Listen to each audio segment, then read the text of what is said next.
Hello mga kasari! Welcome back ulit dito sa ating YouTube channel. For today's video ay pupunta tayo sa BIR Kawit. Okay, so para ipareceive po natin yung ating inventory list dahil ganito naman din po yung ginagawa natin yearly para po sa ating business.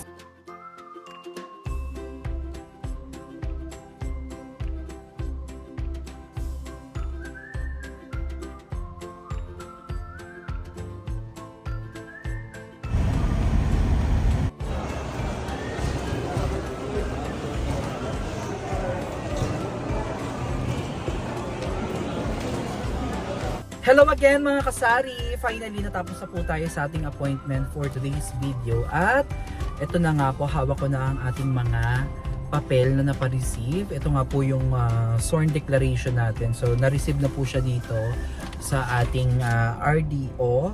Okay, so mabilis lang, walang kuskus balungos. Kala ko kanina sobrang haba ng pila. So papakita ko dito yung picture na akala mo talaga hindi ka naaabutin kasi ng oras na din naman. Pero bumilis.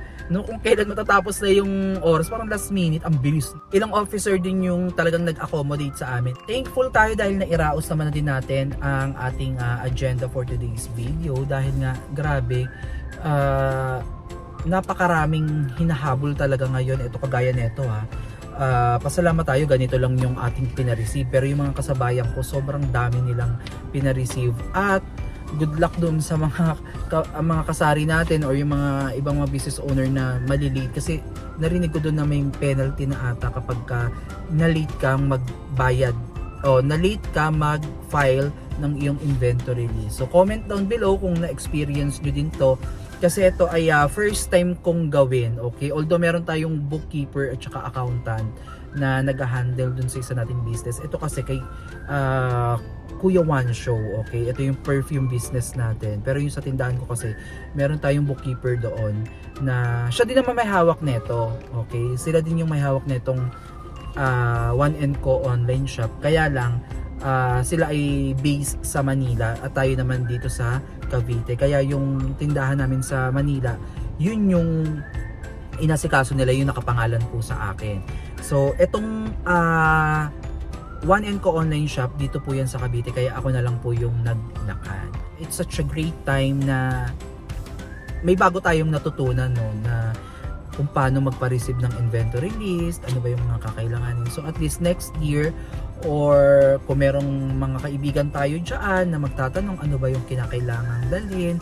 So ang dinala ko lang naman doon ay Annex A at Annex D. Siguro ito ay makikita nyo naman po sa mismong BIR online, or pwede nyo i-print tapos pwede din po kayong pumunta mismo sa inyong mga RDO para makakuha ng ganitong form, tapos ipi-fill out nyo lang siya. Okay, so ayun lang, masaya sa pakiramdam kasi natapos natin yung ano natin ngayon, yung agenda natin, at syempre first time natin gawin to, at least another learnings, another experience sa pagiging business owner. Kaya kayo mga kababayan na may mga planong mag-business, so isipin nyo na agad, hindi lang basta business kasi ang dami nyo din paperworks na na iintindihin. Ayan kita nyo yan, so, ang dami yan. Kung wala lang akong katuwang noon, hindi ko din to magagawa kasi syempre baguhan tayo.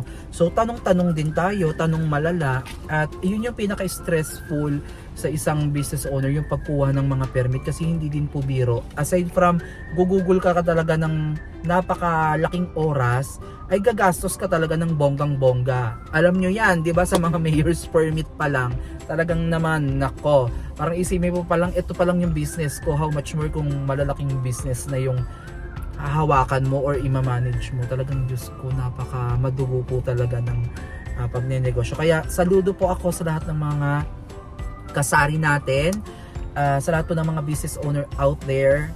Saludo ako sa inyo dahil alam ko naman yung effort ninyo, na lalo na yung iba nating mga kasamahan dyan, di ba, na porket may tindahan, porket may business, akala nila, di ba, tayo ay yayamanin na, pero hindi nila alam, syempre day by day nag-i-struggle tayo. Paano natin ilalaban yung ating pangarap, paano natin ilalaban yung ating business, 'di ba? Kaya ayun lang, wala naman tayong choice kung hindi sumunod talaga tayo sa sa batas. So ayan, hanggang dito na lang muna mga kasari. Maraming salamat sa inyo. At ako'y mag-ikot-ikot muna dito sa Robinsons. May bibilin kasi ako, may sadya din ako dito. Bibili tayo ng medyas dahil wala namang medyas ang inyong abang tagapaglingkod. At yung mga brief natin ay bacon na. So we need to upgrade. Grade? Ano yun?